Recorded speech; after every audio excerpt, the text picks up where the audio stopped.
Et ce matin, tournez dans vos Bibles ou cliquez dans vos Bibles ou regardez sur la Bible sur l'écran. Luc chapitre 4, versets 18 et 19, où ce que la parole du Seigneur dit, « L'Esprit du Seigneur », c'est Jésus qui disait ça, « est sur moi parce qu'il m'a consacré, il m'a oint par onction pour annoncer une bonne nouvelle aux pauvres. » Quelqu'un dit « Amen », il y a une bonne nouvelle pour nous ce matin. Il m'a envoyé pour guérir ceux qui ont le cœur brisé. On peut dire amen à ça encore. Pour proclamer aux prisonniers, ceux qui sont emprisonnés, proclamer la délivrance. Quelqu'un dit amen. Pour redonner la vue à ceux qui sont aveuglés spirituellement. Quelqu'un dit amen. Et surtout pour envoyer enfin libres les opprimés. Alléluia. Et publier et proclamer une année de grâce du Seigneur. Amen. On est dans l'ère de la grâce de Dieu ce matin, l'ère de sa miséricorde.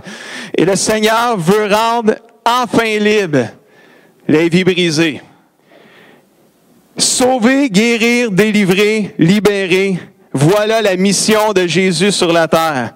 Cette même mission a été retransmise à ses disciples, à Paul et à nous qui avons suivi après lui. Nous avons la même onction que Jésus avait pour faire le même ministère que Jésus faisait, c'est-à-dire par la puissance du Saint-Esprit, Dieu peut se servir de nous pour guérir ceux qui ont le cœur brisé, pour renvoyer enfin libres les opprimés. Alléluia. Wow!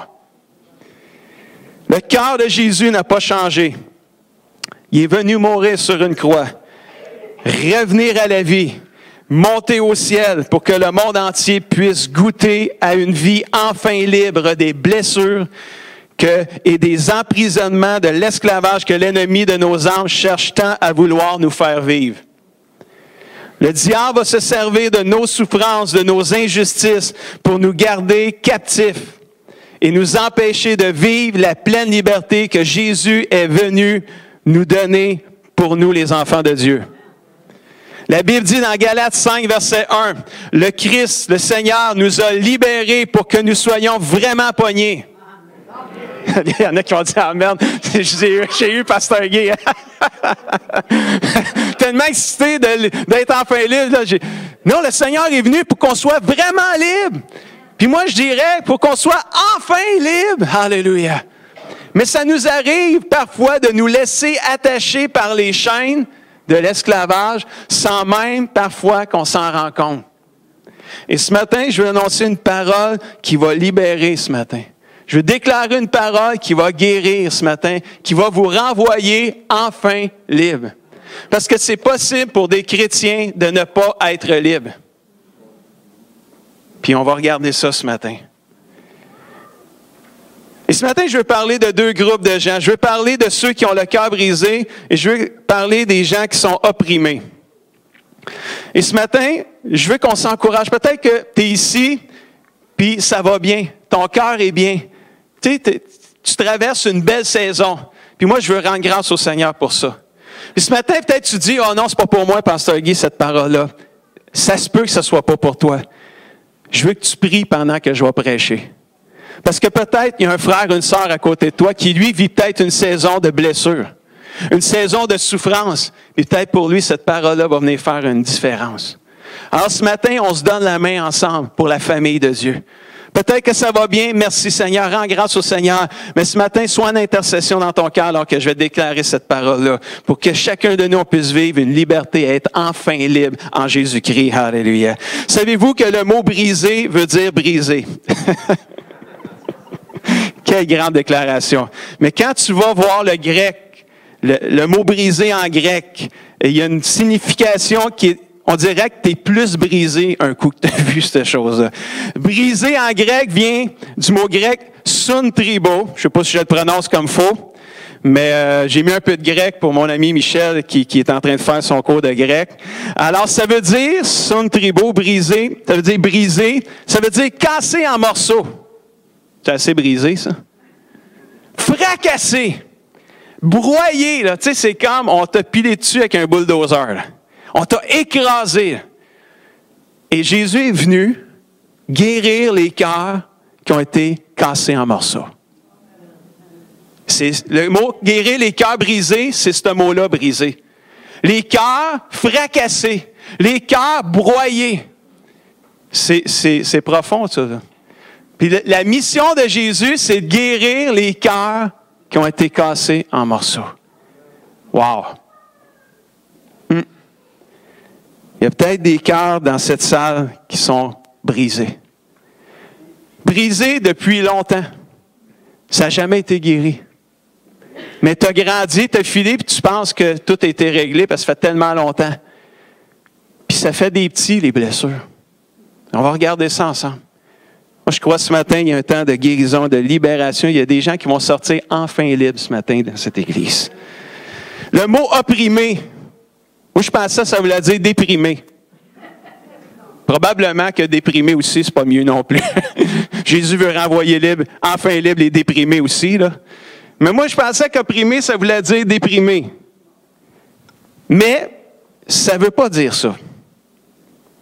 Ça veut dire, dans le grec, trop haut, qui veut dire rompre, casser en morceaux, briser, frapper à travers. C'est comme on t'a frappé bord en bord, là. On t'a meurtri. Et Jésus veut renvoyer libre ce matin, veut renvoyer enfin libre les gens qu'on a cassés en morceaux, les gens qui sont meurtris, les gens qu'on a frappés à travers. Wow!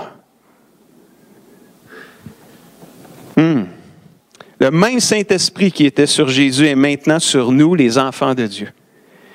Cette même onction, cette même puissance est sur nous pour guérir les cœurs cassés en morceaux et écrasés, pour envoyer libres les gens brisés en mille miettes et meurtris par la souffrance et l'injustice. Est-ce qu'il y en a parmi nous sans lever la main? Est-ce qu'il y en a parmi nous aujourd'hui? Vous êtes brisés, blessés, écrasés. Vous vous sentez comme ça? Tu dis, Pasteur Guy, tu dis ça, puis j'ai l'impression que tu parles de moi matin. Là. La bonne nouvelle, c'est qu'il y a une puissance qui veut nous guérir et nous libérer de ces brisements-là, de ces souffrances-là, le Saint-Esprit. Aujourd'hui, je veux parler de 2 forteresses avec vous.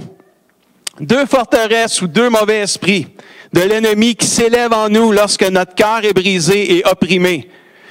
Et ces 2 esprits-là, ces 2 forteresses-là veulent nous garder en captivité, emprisonnés, dans une souffrance qui ne semble pas vouloir se guérir. Et la première forteresse, c'est le rejet. Notre cœur est brisé au travers des relations, les amitiés, la perte d'un être cher ou de quelque chose qu'on a pu perdre. Tu as peut-être perdu ton travail, puis ça l'a brisé ton cœur, ça l'a fait des blessures, ça l'a fait quelque chose. Tu as peut-être perdu une position à job.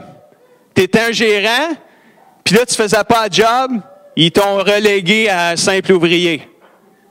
Tu as perdu une position, mais tu as été blessé dans le processus. Tu as senti un peu de rejet. Là. Tu sais, le rejet, c'est un peu déguisé.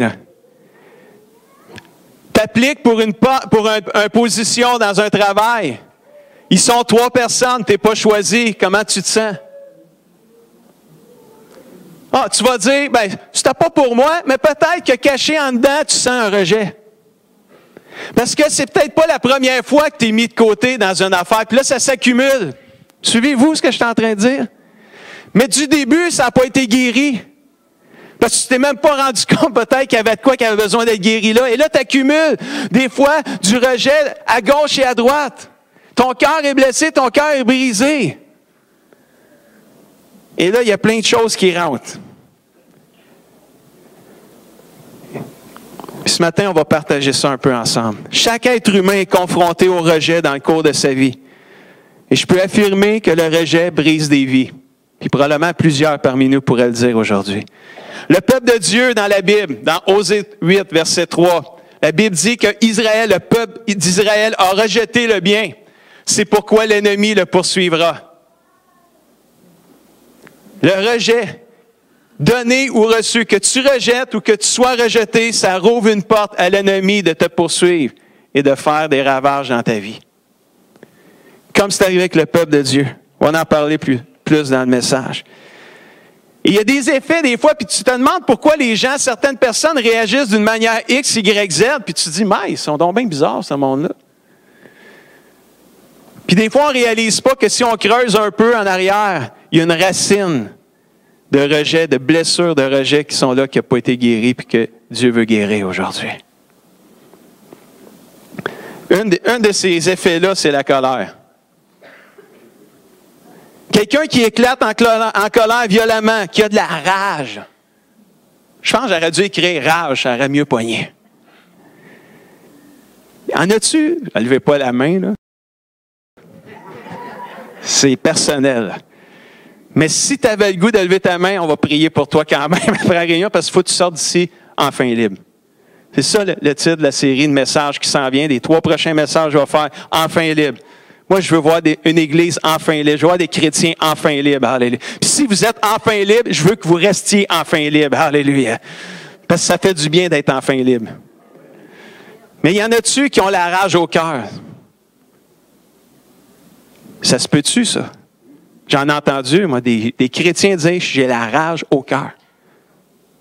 Je suis enragé, je suis rage de colère pour tout ce que j'ai pu vivre dans le passé. Une accumulation de déceptions, de blessures, de rejets, de frustrations. Et là, ce qui monte souvent, c'est la colère. La colère, c'est comme le fruit de quelque chose qui se passe en dedans, là. Parce que c'est pas juste le geste de la colère ou les paroles colériques. Il ne faut pas s'attarder à ça, c'est l'extérieur. Il y a quelque chose de plus creux, plus profond qu'il faut aller gratter. Excusez le mot gratter, là, mais qu'il faut aller chercher pour guérir, aller trouver la guérison du cœur. Parce que notre Dieu se spécialise pour réparer ce qui est brisé. Alléluia. Ce qui est blessé, ce qui était... Regardez mon image, là. Je la casse, là. Hein, je viens de la casser. Puis si je recule, là, si je pèse sa flèche pour reculer, là, alors remarquez, là, j'ai cassé la colère, là, l'image, la colère. Si je recule, là, hop, réparé. Vous avez vu? C'est ça que Dieu veut faire avec les cœurs brisés. Le cœur est brisé, Dieu, là, confie-toi en lui, il veut le réparer. La colère. Un mauvais esprit de colère peut prendre place dans un cœur à cause du rejet. Et tu n'es pas bien dans ta peau à cause de ça. Jésus veut te rendre enfin libre. Il y avait un gars dans la Bible, Saül, le roi Saül. Dans 1 Samuel 15, 26, la Bible dit, c'est Samuel, le prophète, qui dit à Saül, « Je ne reviendrai pas avec toi, car tu as rejeté la parole de l'Éternel, tu as désobéi, tu as rejeté la parole du Seigneur, alors l'Éternel te rejette comme un roi aussi, tu ne seras plus le roi d'Israël. » Alors, Saül a rejeté le Seigneur le rejette comme un roi. Alors, il a donné le rejet, puis il l'a reçu en plus. Mais il a été rejeté comme un roi. Ça l'a ouvert la porte à l'ennemi de le poursuivre. Puis à un moment donné, il a rencontré un gars qui s'appelle David. C'était le meilleur chum de son fils en plus, Jonathan. Puis, le pire, c'est que là, il savait, Saül, que David, c'était lui qui le remplacerait. Tu comprends-tu que le rejet, qu'est-ce que ça a fait dans notre ami Saül? Beaucoup de jalousie. Je l'ai pas jalousie, là, mais vous pouvez le prendre dans vos notes, ça fait de la jalousie aussi. Surtout quand c'est quelqu'un d'autre qui a pris ta place. Tu l'aimes moins, le quelqu'un d'autre, là. Tu y en veux quasiment, mais c'est pas de sa faute si c'est le boss qui l'a pris. Là. Tu comprends-tu? C'est pas de sa faute. Mais on peut y en vouloir. Là, c'est Dieu qui a choisi David. C'est pas de la faute à David si Dieu l'a choisi. Il était juste là, il dit, je t'ai choisi, c'est toi le prochain. OK, let's go, je veux faire ta volonté, Seigneur, j'y vais. Saül, il n'a pas aimé ça, puis à un moment donné, dans 1 Samuel 19, 9 à 10, le mauvais esprit venu du Seigneur, ça je vais en parler tantôt, tourmenta de nouveau Saül. Il était assis dans sa maison, puis c'est qui était là? C'était David. Il était assis dans sa maison, il avait la lance dans la main, une espèce de javelot pointu. Puis David, il jouait de son instrument. Quand soudain, Saül tenta de le clouer contre la paroi du mur avec sa... Il voulait le clouer, David. Vraiment, là, le percer, puis qu'il reste poigné sur le mur, puis qu'il meurt là. Il voulait le tuer. Mais David a esquivé le coup, puis il s'est enfui. Je vais parler plus tard pourquoi le mauvais esprit est venu de l'Éternel. Saül a rejeté Dieu, Dieu l'a rejeté comme roi. En rejetant Dieu, Saül a ouvert une porte à l'ennemi. Le rejet donné et reçu ouvre une porte à l'ennemi. D'entrer chez nous et de faire des grands ravages. Dans le cas de Saül, c'est un esprit de colère incontrôlable qui l'animait souvent. Mauvais esprit. C'est vrai ça, les mauvais esprits. Les démons, ça existe. Je ne veux pas faire peur à personne avec ça, là.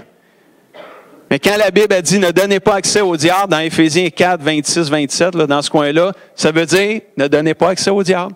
Parce que si tu lui donnes accès, il va rentrer. Puis là, tu sais, c'est pareil, un bel exemple facile à comprendre. Le voleur, il arrive chez vous. Puis tu sais, il cogne. Puis là, mettons que tu n'as pas une porte vitrée, mais tu as juste, tu sais, le petit yeux, là, tu sais, qui gonfle le monde, là, tu sais, quand tu regardes par le petit yeux, là.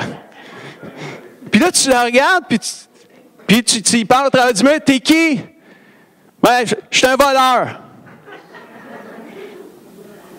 « Ah, OK, ben, regarde, t'es pas le bienvenu ici, mais je vais juste ouvrir la porte, mais je vais juste l'ouvrir. Elle n'est pas barrée, mais t'es pas le bienvenu, là. » Mais si tu ne barres pas la porte, là, il va rentrer. Il va rentrer, le voleur, là. Il est là pour ça. Il est là pour quoi, le voleur? Il est là pour voler. Puis la Bible, on le sait, le voleur spirituel, il est venu pas juste pour voler, il est venu pour te faire mal, te détruire. Fait que le voleur, lui, tu ne barres pas la porte, tu l'invites. Il rentre. Est-ce que la maison appartient au voleur? Non. Mais c'est qui a le contrôle dans la maison? Ah non, c'est le voleur, là. Quand le voleur, il rentre, tu ne l'as plus, le contrôle. Parce que c'est lui, là. Lui, il est armé. Lui, il est armé, puis il s'en vient faire quoi? Du ravage. Mais tu as juste dit qu'il n'était pas barré, la porte. Tu n'as même pas ouvert. Il l'a ouvert tout seul. Juste pour vous donner une image, de faire comprendre que des fois, on peut laisser entrer l'ennemi par des mauvaises attitudes, des mauvaises réactions qu'on a. Puis on regarde un peu ça, un peu le rejet qui vient te blesser, te briser, mais qui élève des forteresses parce que tu ne veux plus être rejeté à nouveau, mais tu développes des mauvaises attitudes, des mauvaises habitudes. Et là, il y a une porte qui s'ouvre, et là, le voleur, il vient avec toute son armée là, de mauvais esprits. Puis là, il commence à prendre place chez vous. Puis la seule façon que le voleur aura pu rien à faire chez vous, c'est quoi? C'est de le fouter dehors. Excusez le mot, le fouter. Kicker-les dehors. Puis nous, là, on a une seule façon qu'on peut kicker dehors notre voleur, c'est le nom de Jésus. La seule façon, tu as le nom de Jésus, c'est la seule autorité, c'est le seul nom que tu vas nommer, que le voleur va avoir assez peur qu'il va s'en aller. Au nom de Jésus, l'ennemi ne peut pas rester dans ta maison. Yes. C'est à toi ça. On est dans les identités, là, dans les GPS, c'est un site, là. On a l'autorité dans le nom de Jésus. C'est à toi. Au nom de Jésus, le voleur, il ne reste pas. Est-ce qu'on a compris ça? Non, est-ce qu'on l'a bien compris? Au nom de Jésus, qu'est-ce qu'il fait le voleur, l'ennemi, le diable, les démons? Qu'est-ce qu'ils font? Ils s'en vont. Ils ne peuvent pas rester. Wow! D'autres réactions qu'on peut voir de quelqu'un qui est brisé, qui a le cœur blessé, qui a le cœur brisé par le rejet, ça peut être l'orgueil. Certains, ce ne sera pas la colère, d'autres, ça va être un esprit orgueilleux, hautain, qui va les animer. Des gens qui vont vouloir se faire remarquer, pas parce qu'ils veulent vraiment se faire remarquer, ils sont blessés, ils ne veulent pas être blessés à nouveau, fait qu'ils ont été comme descendus, ont été abaissés, fait qu'ils vont vouloir comme se remonter, se valoriser, et il y a un peu d'orgueil là-dedans, c'est pas sain nécessairement, et ça règle rien de leurs problèmes, mais au moins pendant qu'ils sont comme ça, c'est comme ça leur fait un certain bien très temporaire. Tu as des gens qui sont facilement blessés. Là, tu fais juste dire quelque chose à quelqu'un, puis il est déjà blessé, puis comme il me semble que tu n'as pas dit grand-chose de mauvais. Puis là, tu te dis, ouais, comment ça? Il est blessé à rien, celle-là. Tu sais. Mais tu sais, blessé à rien, là, si tu oses dire ça, là, c'est une lumière qui vient d'allumer. Là, tu viens d'avoir une révélation, un discernement que cette personne-là a peut-être de quoi, une blessure cachée de plus profond que juste le mot que tu as dit qui l'a blessé. Ça pourrait conduire à des grandes guérisons, frères et sœurs. si on arrive à ça, là. Il y a des gens que tu vas juste leur dire une joke, puis ça va les blesser, puis tu hey, c'est une joke. Ah ouais, mais c'est parce que ça fait peut-être 10 fois qu'elle l'entend, là, cette parole-là, puis elle est tannée de l'entendre, là, parce qu'elle est blessée, elle est rejetée, là, puis je sais, m'emmener récemment, tu sais, je suis dans les paroles, là, on a prêché sur l'impact de nos paroles, là, fait que c'est comme, j'essaye de me tourner la langue 7 fois avant de parler. Puis à un moment donné, je suis dans un contexte de groupe, puis j'avais le goût de dire quelque chose, puis c'était une joke, là. T'sais. Raymond, tu sais ce que je veux dire? Puis là, j'avais le goût de dire une joke, puis la meilleure chose que j'ai faite, c'est que je me le suis dit avant la joke. Puis quand je me suis dit la joke, je me suis dit, je vais peut-être blesser quelqu'un là-dedans. Parce que c'est une joke. Mais quand je me suis dit dans ma tête, avant de la dire pour de vrai, j'ai pensé à une personne dans le groupe qui dit, je pense qu'elle, ça serait pas bon que je dise ça. Ben, je ne l'ai juste pas dit. Puis là, si vous voulez la savoir, la joke, ben, je ne la dirai pas non plus. Mais c'est juste que, des fois, on dit, mais c'est une joke, je vais la dire. Parce qu'une joke, c'est une joke. Ça ne fait pas mal à personne. Pas vrai, ça. Ça peut faire mal à du monde. Puis si jamais tu dis une joke qui blesse quelqu'un, puis tu sais que tu as blessé la personne parce que tu as dit une joke, qu'est-ce que tu vas faire? Si tu apprends que tu as blessé quelqu'un, là, tu peux-tu être assez mature pour dire, je ne voulais pas te blesser, c'est vrai, j'ai fait une joke, je ne voulais pas te faire mal, je te demande pardon. Savez-vous qu'est-ce que ça fait quand on fait ça? Ça ferme la porte. Ferme la porte à notre ennemi. Il ne peut pas rentrer dans ce temps-là. Il ne rentre pas dans la grâce. Il n'est pas bien là-dedans. Dans la miséricorde, il fuit ça. Il n'aime pas la grâce, notre ennemi. Lui, il aime la chicane. Il aime les divisions. Il aime les blessures. Il aime les gens brisés. Ah, il aime les orgueilleux. Ah oui. Ah oui. Ah oui, oui. Il aime bien ça. De la place là-dedans. Pour lui, il chante chez eux quand il est là-dedans. Mais quand on commence à se donner miséricorde les uns les autres, il n'est pas bien là-dedans, il s'en va. Il s'en va. Wow. Comprenez-vous qu'on est en train de... Je suis en train de vous juste partager là, des choses puissantes, là, ce que je partage là. C'est puissant ce que je vous dis là. C'est simple, mais c'est puissant. Parce que quand on va commencer à le faire, puis à le vivre de plus en plus, puis il y en a qui commencent à le vivre déjà, puis on sent déjà que quand il y a des réconciliations, puis il y a des miséricordes, puis il y a des pardons qui se font, c'est vraiment bon, frères et sœurs. Le sentiment qu'on a dans notre cœur, c'est un sentiment enfin libre. C'est vraiment de même qu'on se sent. Vraiment comme ça. L'insécurité, il y a des gens qui sont blessés, ça va les rendre insécures, ça va être leur réaction à eux autres. Et tout ce qui bouge les rend insécures. Deux personnes qui se parlent, puis eux autres sont là, ils vont penser qu'ils vont parler d'elles. Tellement qu'ils sont blessés, insécures, tellement ils sentent le rejet depuis longtemps. Là. Puis quand tu vas leur dire, il faut que je te parle. Ah! Oh, ça, c'est les assommes. As-tu dit, là, Denise, il faut que je te parle. C'est quoi, là? Quelqu'un qui est blessé, la première réaction, tu vas dire, bon, qu'est-ce que j'ai fait de pas correct encore?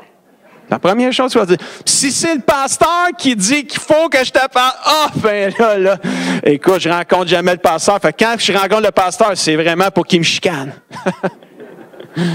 Qui n'est pas toujours le cas. Fait que, on s'entend. On va faire un test ce matin, là. Il faut que je te parle. Mais l'insécurité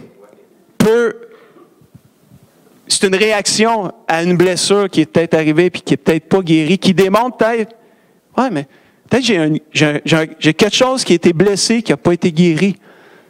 Puis des fois, on ne s'en rend même pas compte, on ne sait peut-être même pas. Il y en a, c'est l'isolement, l'éloignement. Il y en a qui vont s'éloigner, ils vont avoir une tendance à fuir pour ne pas être blessés à nouveau. C'est une réaction qu'on peut comprendre, mais qui n'apporte pas la guérison. Fuir ne libère pas. Tu vas souffrir en restant seul. Mais il n'y a personne qui va te blesser, mais tu ne guériras pas, tu vas quand même souffrir. Parce qu'on a besoin de la famille de Dieu, on a besoin des frères et des sœurs. Puis savez-vous qu'est-ce qu'il y a de pire? Je pense que j'ai eu une révélation quand j'ai pensé à ça. Tu t'isoles, tu fuis pour ne pas avoir de blessure à nouveau. Puis il n'y a plus personne qui se rend compte que tu n'es pas là. Puis là, tu penses à ça. Il n'y a personne qui m'a appelé. Ça fait 1 semaine et demie que je ne suis plus à l'église. Ça fait 2 semaines, ça fait 1 mois, ça fait 2 mois que je ne suis pas à l'église. Il n'y a personne qui m'a appelé. Est-ce que suivez-vous, là? C'est quoi tu penses que ces gens-là font? L'ennemi arrive là, parce qu'ils sont blessés. Là. C'est pour ça qu'ils ont parti. Puis il n'y a personne qui m'a appelé. Ils ne m'aiment pas. On le savait, ils ne m'aimaient pas eux autres. Puis là, tu crois ça. Puis là, l'ennemi rentre, puis il fait encore plein de ravages. Là tu n'as même pas dit que la porte t'a pas barrée, tu as ouvert la porte carrément. Parce que tu n'as pas compris, là. Mais là, tu es blessé. Fait que quelqu'un qui est blessé, des fois, tu ne penses même pas aller chercher, des fois, ta guérison tout de suite, là, tu sais, puis tu fuis. Il y en a, c'est l'isolement, c'est l'éloignement. Ils ne veulent pas être blessés à nouveau, on les comprend. Mais des fois, tu t'isoles, tu fuis, mais tu ne guéris pas. Puis d'autres situations vont arriver qui vont juste rempirer, qui vont faire encore aussi mal. Puis tu continues à vivre ta souffrance. Tu n'es pas enfin libre comme Jésus voudrait que tu sois. Moi, c'est ça que je veux qu'on retienne ce matin. Jésus, il est venu mourir sa croix. On a donné notre vie au Seigneur Jésus-Christ. On est devenu un enfant de Dieu. Et le cœur de Jésus, c'est qu'on puisse être enfin libre. Alléluia. Parce que si on est blessé, parce que c'est des choses qui vont arriver, alors tournons-nous vers Jésus. C'est celui qui guérit les cœurs blessés. Alléluia. Restons pas malades. Restons pas brisés. Tournons-nous vers Jésus. Il y en a d'autres, ça va être la manipulation, le contrôle. Je partage ça parce que c'est des choses qu'on peut expérimenter dans notre vie, frères et sœurs, que j'ai vécu personnellement, que j'ai vu autour de moi. Et des fois, les gens vont manipuler, vont contrôler, vont intimider. C'est pas nécessairement parce que c'est des intimidateurs ou des, je sais pas si ça existe ce mot-là, là, mais c'est peut-être juste des gens qui veulent se protéger. Et là, il y a une conversation, ils vont prendre le contrôle de la conversation, pas parce que ils veulent parler plus que toi, c'est peut-être parce qu'ils veulent pas être blessés. Fait qu'en ayant le contrôle de la conversation, il n'y a pas personne qui va me faire mal ici. Suivez-vous? Peut-être qu'il y en a qui disent, ouais, écoute, j'ai déjà expérimenté ça, là. C'est l'effet, des fois, d'un esprit de rejet qui s'est enraciné dans la personne. Si elle n'est pas guérie, elle ne pourra pas vivre la pleine liberté. Et là, je vous partage rapidement l'effet destructeur du rejet. Mais aujourd'hui, la bonne nouvelle, c'est que la puissance du Saint-Esprit veut te guérir et te rendre enfin libre du rejet au nom de Jésus-Christ. La deuxième forteresse, c'est le manque de pardon. Cette semaine, j'ai lu un article, une histoire qui m'a rendu triste. C'est un jeune homme dans la vingtaine qui était un acrobate professionnel. Il est tombé, il faisait un numéro, à un moment donné, il était dans les airs, puis c'est un professionnel, puis à un moment donné, il a perdu ses repères, que c'est lui-même qui dit ça, puis il a manqué le cerceau, puis il est tombé sur le cou. D'une hauteur, là, quand même assez... tu sais, les cirques, là, ça va haut, là, ces affaires-là, là. Puis il a manqué ses repères, il a manqué le cerceau, puis il est tombé sur le cou, qui l'a rendu tétraplégique.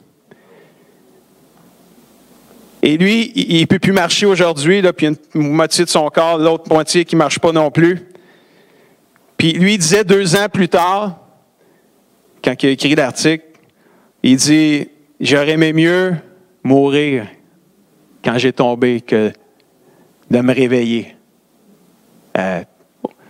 aux 2/3 paralysé, aux 3/4 paralysé. » Il dit « J'en veux à la vie. Jamais je vais me pardonner l'erreur que j'ai faite d'avoir manqué le cerceau, qui est un accident. » Ce jeune homme-là a vécu un brisement. Quand on parle de briser, là, sun tribo, là, cassé en morceaux. Pas juste le corps, là. Il a perdu sa passion. Il ne peut plus faire sa passion. Il a tout perdu. Il a perdu beaucoup de relations, d'amitié. Il y a des gens qui l'ont laissé tomber suite à son accident. Puis je lisais cette histoire-là, puis je me disais, si ce jeune homme-là pouvait connaître Jésus, Jésus pourrait le guérir de ses blessures, pourrait guérir son corps entier, il pourrait le rebâtir. Mais le gars, il ne se pardonne pas, il manque de pardon. Combien de gens vivent des pertes, des rejets, des blessures par-dessus blessures, puisque le cœur n'est pas guéri? Ils vont de blessure en blessure. Le manque de pardon ouvre la porte au mauvais esprit de prendre place dans la vie d'une personne, que vous y croyez ou que vous y croyez pas. C'est la vérité, frères et sœurs. Et quand tu connais la vérité, la Bible dit que la vérité te rendra libre. Alléluia.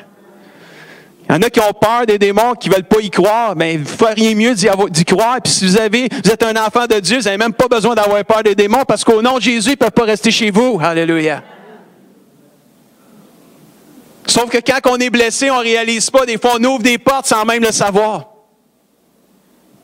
Et le manque de pardon, c'en est une forteresse de l'ennemi qui est un des plus grands destructeurs de vie, le manque de pardon. Et Jésus veut te guérir complètement ce matin, aujourd'hui. Il veut briser les chaînes de l'amertume, de la rancune, du manque de pardon, te renvoyer chez toi, là, enfin libre, alléluia, d'aimer ton Dieu, d'aimer ton prochain comme toi-même, nous dit la Bible. Et Jésus nous raconte une histoire que Denise a parlé un peu dimanche soir passé, que je vais reprendre, parce qu'il y avait 250 autres personnes qui n'étaient pas là dimanche soir. Puis, c'est l'histoire d'un gars qui devait une dette à son boss. Je vais l'imaginer un peu en québécois, là. Il devait 1 million. C'est peut-être pas ça exact, là, mais pour nous autres, qu'on comprenne le sens. Il devait 1 million. Puis il n'était pas capable de le payer, c'est sûr. Moi-même, si je devais 1 million à quelqu'un, je n'aurais pas les moyens d'y payer. Fait que le boss, il dit, ben écoute, on va te mettre en prison, c'est pas compliqué. On va te mettre en prison jusqu'à temps que tu payes ta dette. Puis là, le travailleur, il dit à son boss, il dit, hey boss, je t'en supplie, là. Je t'en supplie, fais-moi grâce, là. Donne-moi une chance. Tu sais, écoute, je vais travailler fort là, pour payer ma dette, mais envoie-moi pas en prison. Là. Donne-moi une chance là, de juste là, allonge l'expiration là, du paiement de la dette. Là. Puis je vais te payer, je te le dis, je te le promets, je vais te payer. Là, son boss le regarde, puis il dit, écoute, faire quoi de mieux que ça encore? Il dit, moi, effacer ta dette. J'ai pitié de toi. Combien aimerait avoir des boss comme ça? Notre Dieu, il est comme ça. Notre Dieu est comme ça. Puis, le gars, il dit, je te pardonne. C'est fini, tu ne dois plus rien. Continue à travailler fort, puis regarde, il n'y a plus de problème. Tu es libéré. Tu es pardonné, tu es libéré. Wow! Le gars, il part, enfin, libre. Il est guéri, il est pardonné, il est libéré de sa dette. Hey, là, c'est le bonheur total. Et là, il rencontre son ami, son chum, son compagnon de travail, qui lui doit 100 $. C'est juste un petit peu moins que son million. Puis là, il dit à son ami qui lui doit 100 $, il dit, faut que tu me payes, là. Tu me dois 100 $. Comment? Oublie pas, là. Il est libéré, il est pardonné, il n'y a plus de dette, c'est fini. Lui, il doit 100 $. Puis là, il dit, tu veux-tu me payer, s'il te plaît? On va dire qu'il est poli au début. On va dire, tu veux-tu me payer, s'il te plaît? On va dire qu'il est poli. Fait que, puis là, le gars, il dit, écoute, il dit, je ne suis pas capable. Là. Mais il dit, si tu as pitié de moi un peu, là, donne-moi une chance et rallonge la date d'expiration du paiement. Je te dis, je vais te payer, si je te le promets, je vais te le payer. Puis là, l'ami, il dit, non, je ne te crée pas, je n'ai pas confiance en toi. Envoie en prison. Envoie en prison, puis, mais que tu l'aies payé, tu sortiras. 100 $. Le gars était libéré, il était pardonné. Là. Il n'a pas voulu pardonner. Il n'a pas voulu libérer pour 100 $. Il l'a envoyé en prison. Son boss, il a su ça. Ah, ben là, pas une bonne idée. Pas une bonne idée. Son boss, il a su ça. Puis là, il a dit au gars, il faut que je te parle. Il l'a envoyé dans son bureau. Il dit, ça a l'air que... Il a entendu des rumeurs, fait qu'il est allé à la source. Il dit, ça a l'air que ton compagnon de travail, tu l'as envoyé en prison parce que tu n'as pas voulu y effacer ta dette, puis moi, je te l'ai effacé. Qu'est-ce qui est arrivé avec ça? Puis... on est là dans l'histoire, au Matthieu 18, verset 32. Et le boss, il dit à son serviteur, parce qu'il s'appelait de même, eux autres, dans ce temps-là, c'était comme le maître et les serviteurs. Aujourd'hui, c'est les boss et les travailleurs. Méchant travailleur, je t'avais remis en entier ta dette parce que tu m'en avais supplié. Ne devais-tu pas, toi aussi, avoir pitié de ton compagnon comme j'ai eu pitié de toi? Et son boss, irrité, le livra au bourreau. Au bourreau, là, c'est en prison. Mais c'est qu'avant de rentrer en prison, les bourreaux étaient là pour punir puis maltraiter les gens qui avaient été méchants. Là. Alors, quand il dit « je vais te livrer au bourreau », ça veut dire « je te livre au bourreau, je t'envoie en prison, mais tu vas être maltraité avant de rentrer, tu vas être puni. » pour ne pas avoir pardonné à ton ami, alors que moi aussi je t'avais pardonné. Puis tu vas être puni jusqu'à ce qu'il ait payé tout ce qu'il devait. Il a retrouvé sa dette d'1 million. Toi qui n'as rien gagné à ne pas pardonner. Hein? Puis, il faut comprendre, frères et sœurs, que le mauvais travailleur avait été pardonné. Puis malgré ça, il n'a pas été capable de pardonner à l'offense de son ami qui n'avait pas d'argent pour le payer tout de suite. Puis qui a même supplié d'attendre un peu. Puis il l'a fait maltraiter. Moi, ça me fait dire que nous, les chrétiens, qui sommes pardonnés en Jésus-Christ, qui avons été pardonnés de nos péchés, si je vous faisais lever la main ce matin, qui est pardonné de ses péchés en Jésus-Christ, on lèverait toute la main et on en sera fiers. Puis c'est vrai qu'on est tous pardonnés en Jésus-Christ. Sans la grâce de Dieu, on s'en va tous en enfer, toute la gang.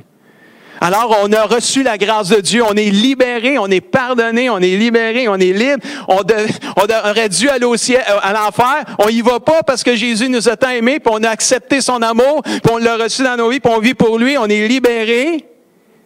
Mais ça peut arriver qu'on soit offensé par un frère ou une sœur, au point de même lui en vouloir assez pour ne pas lui pardonner. Et là, Jésus ajoute à l'histoire, Matthieu 18, 35, « Mon Père qui est dans les cieux, Dieu, le Papa céleste, vous fera la même chose si chacun de vous ne pardonne pas à ses frères et sœurs de tout son cœur. » Wow! Chance, c'est Jésus qui a dit ça. Si c'était le pasteur, ça passe moins bien. Là. Si c'était quelqu'un d'autre, si c'était ma femme ou mon mari, tu sais, là, c'est Jésus qui dit ça. Là. Si chacun de vous ne pardonne pas ses frères, ça va arriver la même chose. C'est quoi qui va arriver? On va vous livrer au bourreau. C'est comme si, on se rappelle l'histoire de Saül. Quand il a rejeté Dieu, Dieu l'a rejeté comme un roi. Et Dieu envoya un esprit mauvais pour animer Saül. Pensons au peuple de Dieu, au peuple d'Israël. Quand ils rejetaient Dieu dans l'Ancien Testament, Dieu laissait l'ennemi les prendre en captivité. Dieu permettait, il laissait. Ça rouvre une porte, la porte elle s'ouvre. Quand on manque de pardon envers un frère ou une sœur, on rouvre une porte. On rouvre une porte à notre ennemi de venir. Rien n'a changé aujourd'hui. Pourquoi Dieu laisse les mauvais esprits faire leur œuvre en nous lorsqu'on ne pardonne pas? Pourquoi? Pour qu'on puisse se repentir. Pour qu'on puisse revenir à lui et vivre enfin libre et non dans l'esclavage. Tout partout dans l'Ancien Testament, on voit le peuple de Dieu toujours crier à Dieu à un moment donné, dire, là, on n'est plus capable. Plus capable de vivre dans l'esclavage, on est écœuré, on est tanné. Dieu, il attend juste ça. T'es-tu tanné? T'es-tu tanné de vivre dans l'esclavage de ton passé? T'es-tu tanné? T'es-tu assez tanné là, pour crier à Dieu et dire, Seigneur, regarde, viens guérir mon cœur blessé. T'es-tu tanné de dire, Seigneur, viens libérer mon cœur ce matin. Viens me rendre enfin libre, que je puisse sortir d'ici enfin libre. Viens, comme l'image, là. Oups, cassé. Oups, ça revient. Réparer. Viens me réparer, Seigneur. Rien n'a changé aujourd'hui. Dieu va permettre qu'on soit tourmenté parfois pour que nous puissions, parce qu'on n'a pas pardonné, pour qu'on puisse parvenir à pardonner, à être enfin libre et guérir de nos blessures.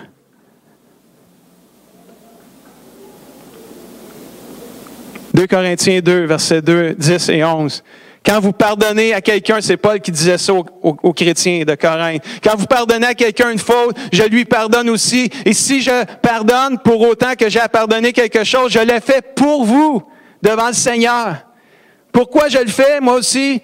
Afin de ne pas laisser Satan prendre l'avantage sur nous. Parce qu'on connaît en effet fort bien ses intentions. Il veut nous détruire. Il veut faire des ravages dans nos vies. Il veut pas qu'on aime Jésus. Il veut pas qu'on aime notre prochain. Il veut pas qu'on s'aime nous-mêmes. Parce qu'il sait qu'un chrétien qui aime Dieu, qui aime son prochain, puis qui comme lui-même, c'est un chrétien qui a de l'impact. Alléluia. Il sait qu'un chrétien qui est enfin libre, il n'y a rien qui peut l'arrêter, ce chrétien-là. Alléluia. C'est merveilleux, voyez-vous, là. Ne voyez pas mais vous allez le voir sur l'autre verset. La famille, là, j'ai mis un papa, une maman, puis un petit enfant, là, on le voit peut-être pas bien, là, mais liberté. Libre. Ils ont l'air enfin libres. Ils ont l'air libres. Frères et sœurs, pourquoi qu'on se pardonnerait? Pour ne pas laisser à Satan de prendre l'avantage sur nous. Je ne sais pas qu'est-ce que ça vous dit, vous, ce matin, là. Et moi, ça m'encourage. Jésus dit, vous connaîtrez la vérité et la vérité vous rendra enfin libre.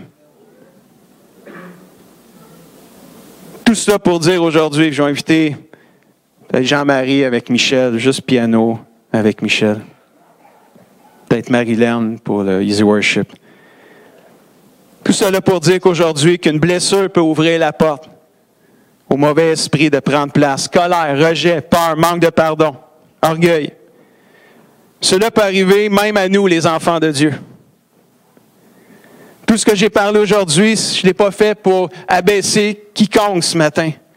Mais c'est pour nous rappeler que si nous faisons partie de ces personnes-là, peut-être qu'on s'est vu dans les diverses choses que j'ai parlé, de colère, de facilement blessé, de quelqu'un qui manipule, qui contrôle, peut-être que tu t'es vu là-dedans. Peut-être c'est juste une lumière qui s'allume pour toi, pour regarder puis examiner ton cœur puis dire, Seigneur, est-ce qu'il y a de quoi qui n'est pas guéri dans mon cœur? Peut-être qu'il faut reculer plus loin. Puis il y en a qui disent, ouais, mais ça, Pasteur Guy, c'est de la psychologie humaine, ça. Aller reculer, là, dans le temps, là, dans notre enfance. Je suis content que quelqu'un ait pensé ça. Moi, je crois que c'est de la psychologie divine. Oh là, il y en a qui me regardent, là, puis disent, non, je ne te crois pas. Moi, mon Jésus, là, il a dit à une église dans l'Apocalypse, il a dit à l'église, dans une église qui dit, je connais tes œuvres. C'est super tout ce que tu fais. Tu persévères, tu es solide, tu es dedans. J'aime ce que tu fais, mais il y a une chose que j'ai, un reproche à te faire, église. Tu ne m'aimes pas comme tu m'aimais au début. Tu as perdu ton premier amour. Ah là, je vais descendre. J'ai le goût de descendre, me rapprocher. Quelqu'un qui est insécure pourrait se sentir intimidé par ça. Si c'est le cas, sois guéri au nom de Jésus. Parce que c'est réel, ces sentiments-là. Il ne faut pas les cacher, ces sentiments-là. C'est réel. Quelqu'un peut se sentir intimidé parce que ça cache quelque chose. Il faut aller chercher ça. Puis Jésus, qu'est-ce qu'il a dit à l'Église qu'il ne l'aimait pas comme au tout début? Il a dit, souviens-toi d'où tu es tombé. Parce qu'au début, tu m'aimais beaucoup. Tu étais passionné. Puis à un moment donné, il est arrivé quelque chose, puis tu ne m'aimes plus comme tu m'aimais au début. Retourne où est-ce que ça a commencé. Pour ça, je dis que c'est de la psychologie divine. De retourner là où la blessure, la première, est arrivée, ça n'a pas été guéri. Parce qu'il y a plein de petits, ça fait plein de petits, ça, ces affaires-là. Le manque de pardon, le rejet. Là, c'est que si ça ne guérit pas là, tu t'en rends pas compte. À toi, fois que quelqu'un fait quelque chose, tu es atteint, ça grandit, puis tu t'écrases. Puis, tu sais, quand on parle, Jésus est venu briser, c'est quoi? C'est écraser. Crush, en anglais. Comme l'orangeade. Crush. Crush, c'est broyé, c'est écrasé en morceaux. Tu sais, quand vous achetez des tomates là, dans la canne, en épicerie, il y en a des rondes, il y en a en dés, puis il y en a des croches écrasées, broyées. Quand tu rouvres la canne de tomates broyées, là, tu cherches la tomate. Parce qu'elle est toute broyée, elle est en morceaux. Et Jésus, il nous dit que ça se peut que ta vie elle soit comme une tomate broyée. Qu'elle soit toute écrasée en morceaux, tellement qu'on ne la reconnaît plus. Puis Jésus, il veut te restaurer pour que tu sois enfin libre. Je ne sais pas comment le dire de plus. Les chrétiens, vous voyez, vos amis, moi j'entends les chrétiens qui n'arrêtent pas de dire « Ah, Les chrétiens sont pognés. C'est toute une gang de pognés à l'Église. Allez-vous commencer à pleurer pour eux, pour qu'ils soient guéris? Il va toujours y avoir des chrétiens qui vont être prisonniers. Parce qu'il y a quelqu'un qui va vivre, quelqu'un va faire mal à quelqu'un, ça va être de même jusqu'à temps que le Seigneur vienne nous chercher. Quelqu'un va faire mal à quelqu'un, c'est des choses qui vont arriver. Perdre ta job, c'est quelque chose qui va arriver. Perdre un être cher, c'est quelque chose qui va arriver. Être downgradé dans sa job, c'est-à-dire que t'es là à job, puis là, il arrive de quoi, puis finalement, t'es bumpé, puis tu te retrouves en bas de l'échelle. Ça va arriver, ça encore aujourd'hui, même si on est chrétien. C'est ces occasions-là que l'ennemi veut se servir pour pouvoir nous emmener captifs puis emprisonnés, pour pas qu'on puisse vivre enfin libre.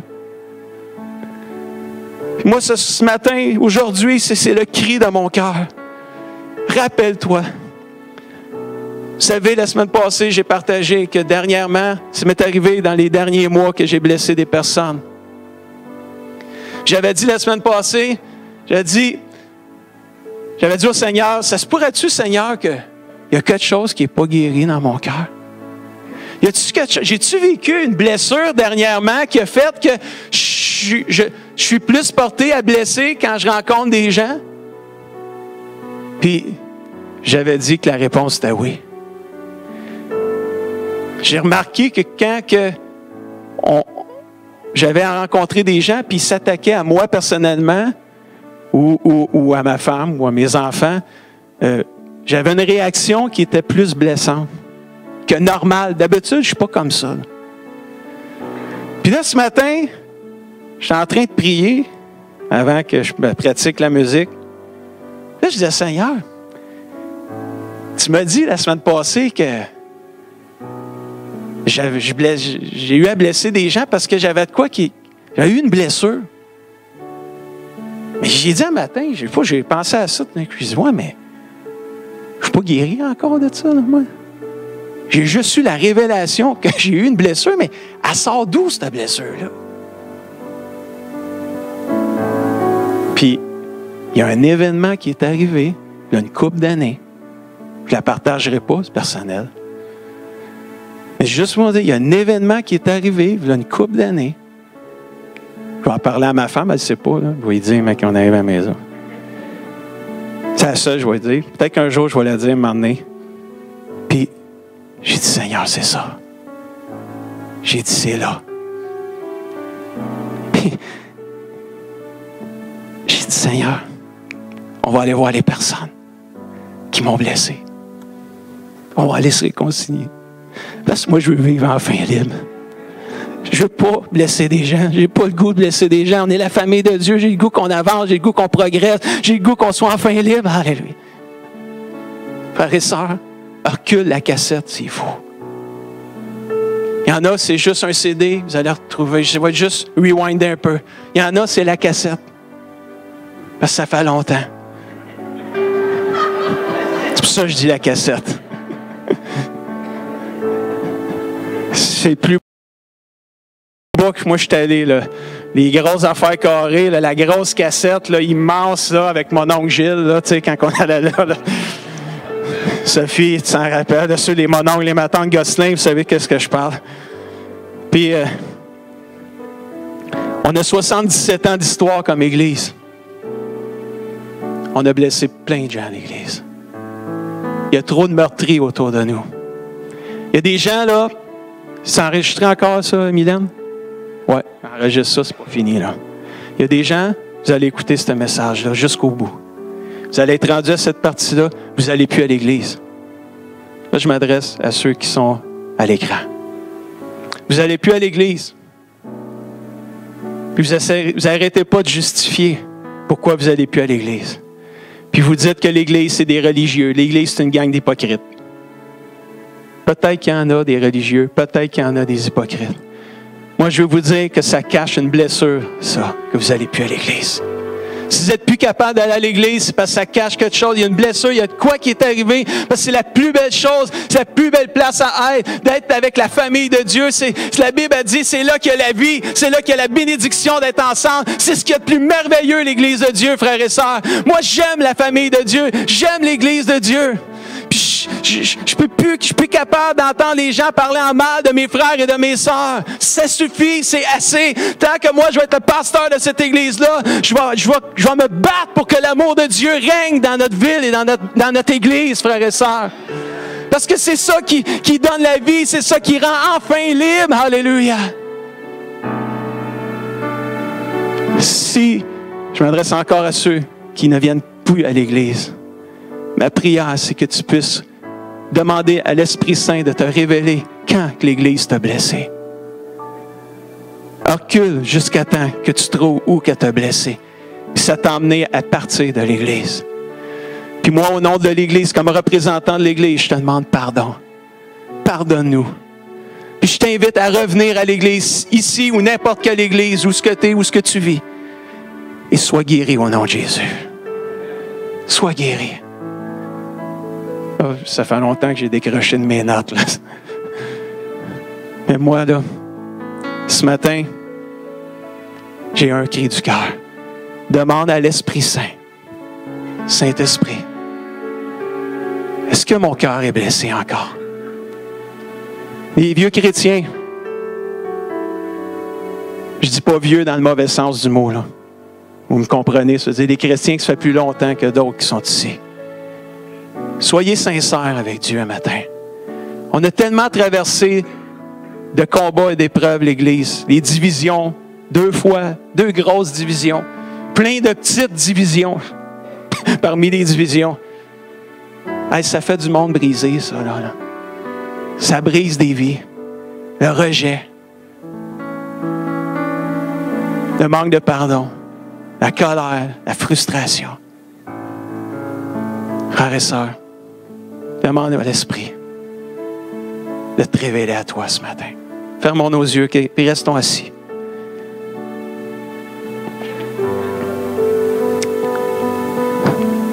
Saint-Esprit, je te demande de te révéler à chaque personne qui est dans ce lieu et qui nous écoute par la vidéo.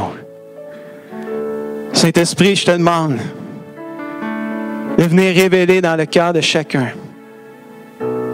Chaque personne qui sent son cœur, qui sent que peut-être que mon cœur est blessé encore, ça n'a pas été guéri, ça. Ça fait peut-être bien des années, c'est comme tu as mis ça en dessous du tapis. Mais à chaque fois qu'il arrive quelque chose ou ce que tu entends parler de cette personne-là ou de cet événement-là, ça remonte des choses dans ton cœur, puis c'est là que tu te rends compte que finalement, tu n'es peut-être pas guéri. Le Seigneur veut guérir ça direct là, un matin. Là. Il y a une onction dans ce lieu aujourd'hui, il y a une puissance, il y a une présence du Saint-Esprit dans ce lieu ce matin pour venir guérir les cœurs qui ont été cassés en morceaux. Ça peut reculer aussi loin que ta naissance.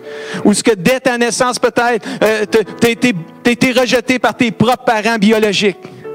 On t'a envoyé d'un foyer d'accueil à un autre foyer d'accueil. Et là, tu as un sentiment de rejet qui est là, qui est normal, puis c'est pas de ta faute, là.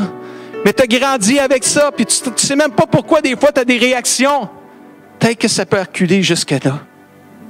Ça peut reculer peut-être à un divorce de tes parents. Ça peut reculer à un événement X, Y, Z. Demande à l'Esprit Saint de te le révéler ce matin. Parce que Jésus, il veut que tu sortes d'ici. Il veut te renvoyer chez toi, enfin libre. Wow! Merci Seigneur Jésus. Wow!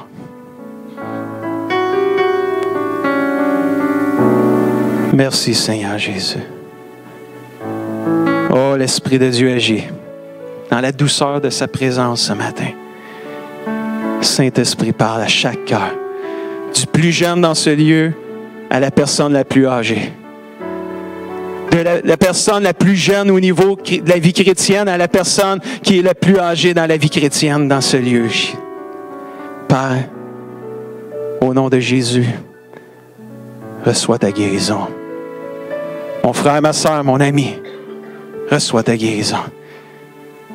Mes papis, mes mamies, nos grands-parents dans l'Église, recevez votre guérison maintenant au nom de Jésus. Reçois cette guérison-là. dans ton cœur, si Dieu te rappelle un souvenir de quelqu'un qui t'a blessé, de quelqu'un qui t'a fait mal, d'un événement qui t'a fait mal, ça peut être la perte d'un être cher, tu t'en es jamais remis. Demande pardon maintenant. Peut-être que tu en veux à Dieu, tu en veux à la vie. Demande pardon à Dieu, demande pardon à la vie, demande pardon à la personne à laquelle tu en veux le plus. Par la grâce, par la foi, fais-le ce matin. Parce que quand tu embrasses la miséricorde de Dieu, quand tu offres le pardon, tu fermes la porte à l'ennemi. Alléluia. Et tu rouvres la porte à la liberté en Jésus-Christ. Wow. Au nom de Jésus, sois libéré, mon frère, ma sœur. Sois libéré maintenant au nom de Jésus ce matin. Là où tu es dans ton banc, dans l'intimité de toi avec le Père ce matin, reçois la libération de ton cœur. Sois enfin libre des blessures du passé. Laisse Jésus rebâtir ton cœur et ta vie ce matin. Parce que Jésus aujourd'hui, il veut renvoyer enfin libre les vies brisées.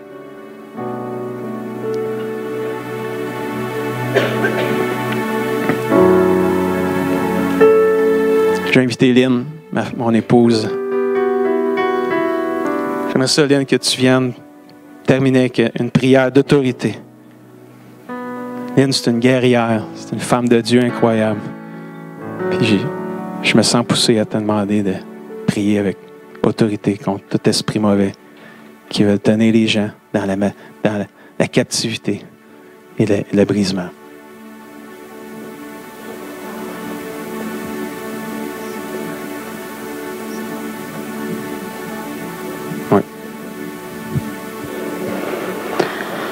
Alléluia.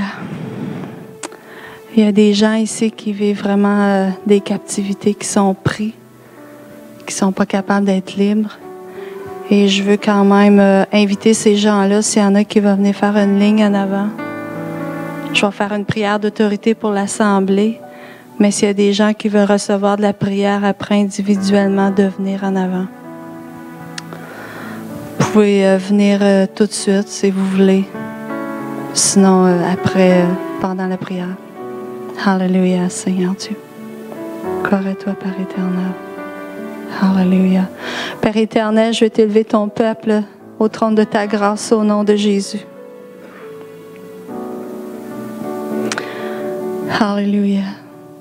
Au nom de Jésus-Christ, je viens contre tout esprit méchant, contre tout esprit mauvais qui veulent garder tous ces chrétiens, tous ces croyants captifs, les empêcher d'avancer, les garder à terre, les garder paralysés. Au nom de Jésus-Christ, je viens contre tout esprit méchant, contre tout esprit mauvais. Au nom de Jésus-Christ, libère. Tu vas libérer les enfants de Dieu. Tu sors du peuple de Dieu. Tu quittes cette place dans le nom de Jésus-Christ. Au nom de Jésus-Christ, tu quittes. Tu quittes tout enfant de Dieu. Tu quittes tout le peuple de Dieu au nom de Jésus-Christ. Au nom de Jésus-Christ. Que ce soit par la maladie, que ce soit par des choses qui vous tiennent captifs, qui vous tiennent liés, que ce soit la drogue, que ce soit l'alcool, que ce soit la pornographie, la masturbation, le mensonge, l'orgueil, l'amertume. Il y a plein de choses qui peuvent vous empêcher d'avancer. Il y a plein de choses qui peuvent vous paralyser dans la vie. Le péché ouvre des portes. Le péché ouvre des portes. Peuple de Dieu, il faut que vous compreniez cela. Le péché ouvre les portes. Et vous êtes les seules personnes qui pouvaient fermer ces portes. Et c'est par la repentance. La repentance, si vous vous repentez de votre péché, si vous vous repentez de ce qui vous retient, Dieu va vous libérer. Dieu va vous libérer complètement. Au nom de Jésus-Christ. Au nom de Jésus-Christ, je lis tout esprit méchant maintenant. Au nom de Jésus, je lis tout esprit de mensonge, esprit de pornographie, esprit d'amertume, d'adultère, de sexualité malsaine, de masturbation, d'orgueil, d'amertume. Je lis tous ces esprits au nom de Jésus-Christ. Au nom de Jésus-Christ, je lis. Et vous sortez.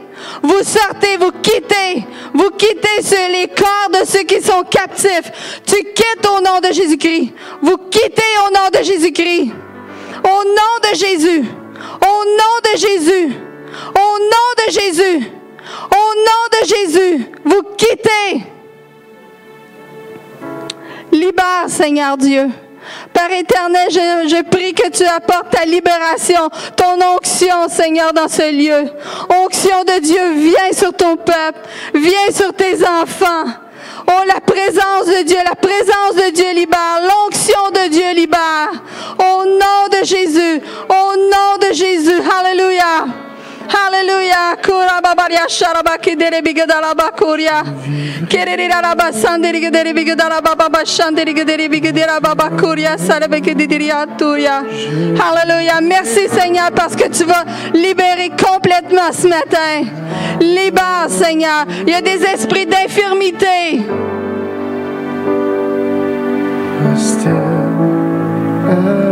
Il y a des esprits derrière des maladies. Derrière des infirmités. Au nom de Jésus, que tout esprit d'infirmité sorte des corps maintenant, au nom de Jésus. Au nom de Jésus-Christ.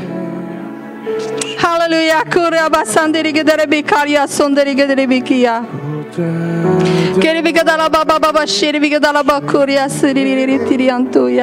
Libère, libère, libère au nom de Jésus, au nom de Jésus-Christ.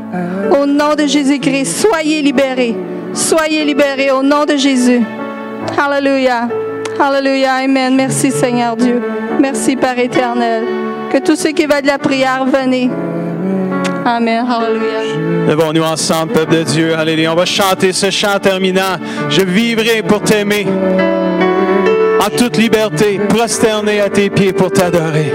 Et s'il y en a qui veulent la prière, on va ouvrir l'autel de la prière ce matin, en toute honnêteté, en toute authenticité ce matin. On est là pour s'encourager, se donner la main les uns les autres. Sortir d'ici enfin libre, alléluia, de louer Dieu, de servir Dieu, d'aimer notre frère, notre sœur, au nom de Jésus. Chantons-le de tout notre cœur ce matin, alléluia.